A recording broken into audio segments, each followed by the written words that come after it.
Hello children of Standard 8. We are continuing with the chapter Growth of Nationalism, Part 2.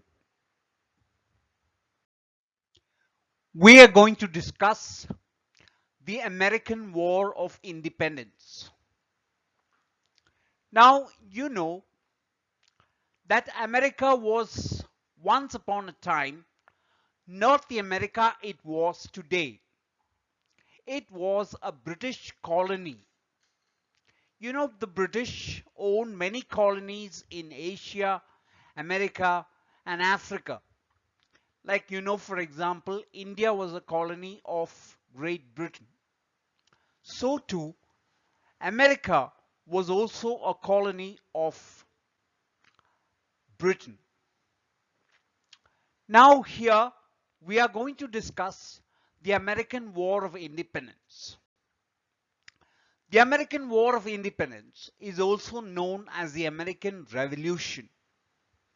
Now, what do you understand by the term revolution? Revolution means a great change occurring in society. Some revolutions are political, some revolutions are scientific, some revolutions are technological. Today, with the advent of internet, mobile phones, we are going into a new era of technology. But American Revolution was a political revolution, and it changed the history of the world.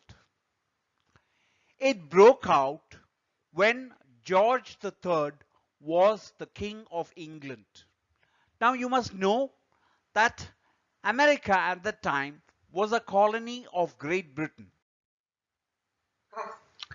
Now we are going to discuss the causes for the cause of the American War of Independence. England at that time had 13 colonies along the Atlantic coast in North America. Now you know where is North America? That is the present day America.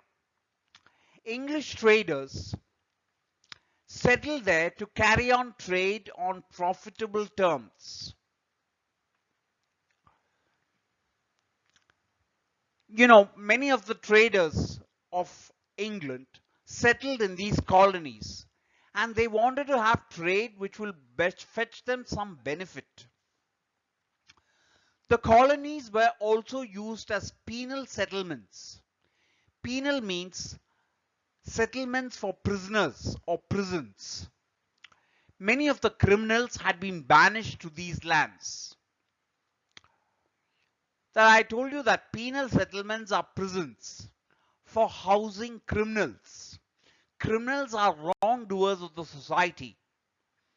The number of the people settling in these colonies increased day by day. Soon as time passed, these people had no loyalty to the King of England.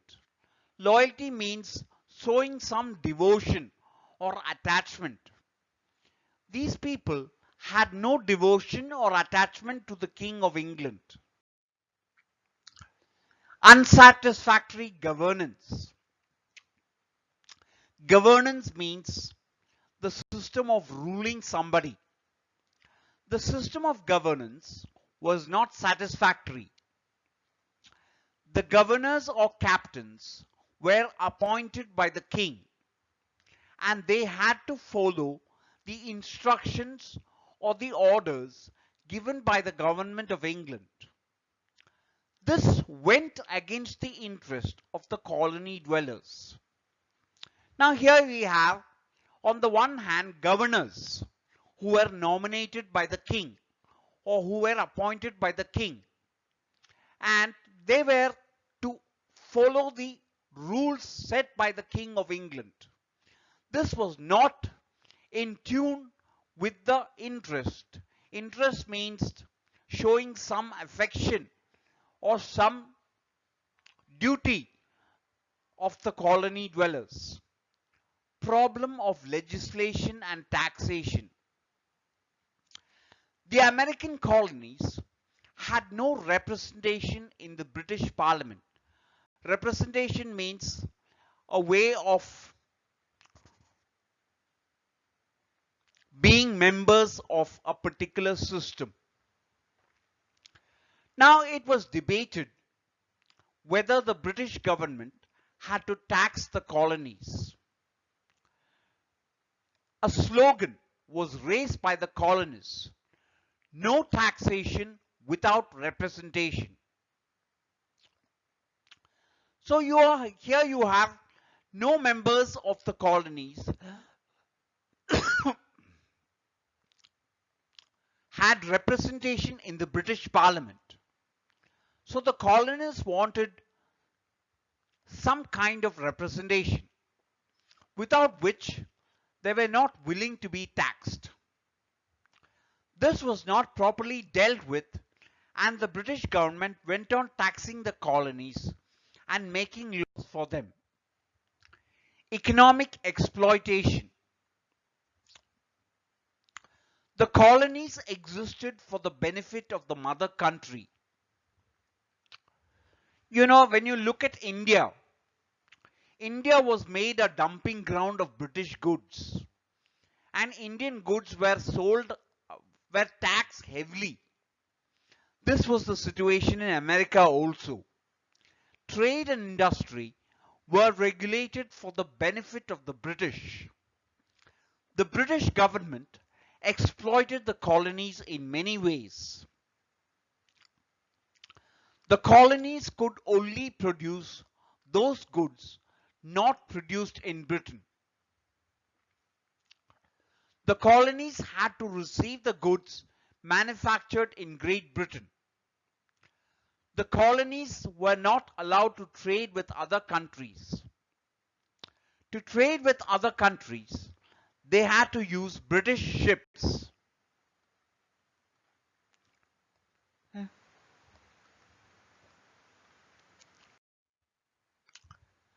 Declaratory Act.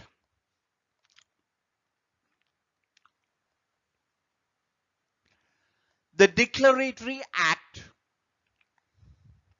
was passed in 1766, and according to the Act, now what does declaratory mean? Declaratory means putting something into practice. Now what does this Act say? According to this Act, England could tax both internally and externally, inside the country and outside the country. So in both ways, American colonies had to pay taxes to Britain. The colonists raised the cry: no taxation without representation. Townshend's duties. Now Townshend is the name of a person who is prominent in Great Britain. He proposed that the revenue from paper, glass and paint was to be used for the defense of the colonies. Riots. Riots means when the people are gather and quarrel with the people in authority, like people clashing with the police. That is called as a riot. Now what do police use? They use tear gas, they use water spray, and if all this does not work, they use guns and shoot people down. Here riots broke out, and in Boston Massacre, 3 colonists were killed. Sugar Act. You can see a picture of Grenville. Sugar Act was passed in 1764 by Grenville. Duty was imposed on molasses.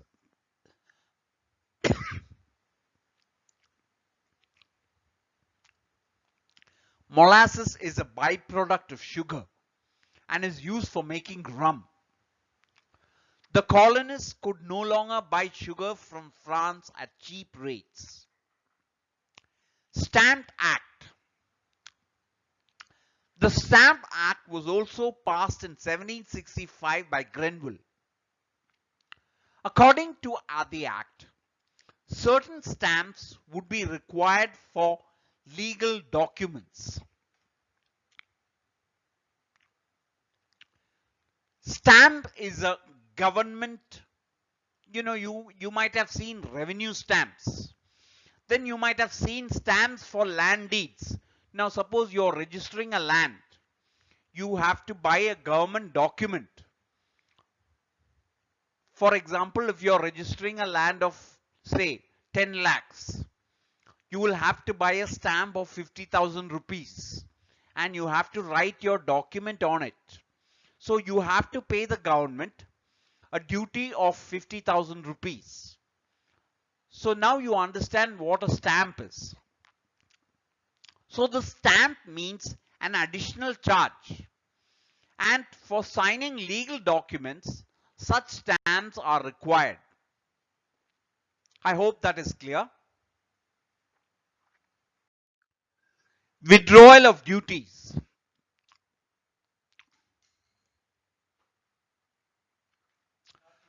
Lord North, who became the Prime Minister of England, repealed. Repeal means took back, cancelled, annulled all taxes made earlier except for tea. But the right to tax the colonies still remained. Boston Tea Party.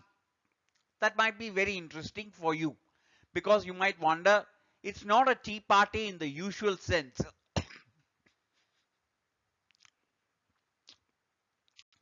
The British retained the tax on tea.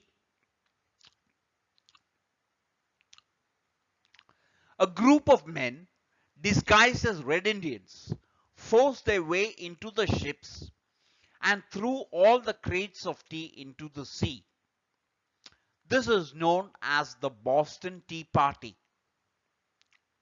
Now this was done as a sign of protest against the tax for tea that was imposed by the government of Britain.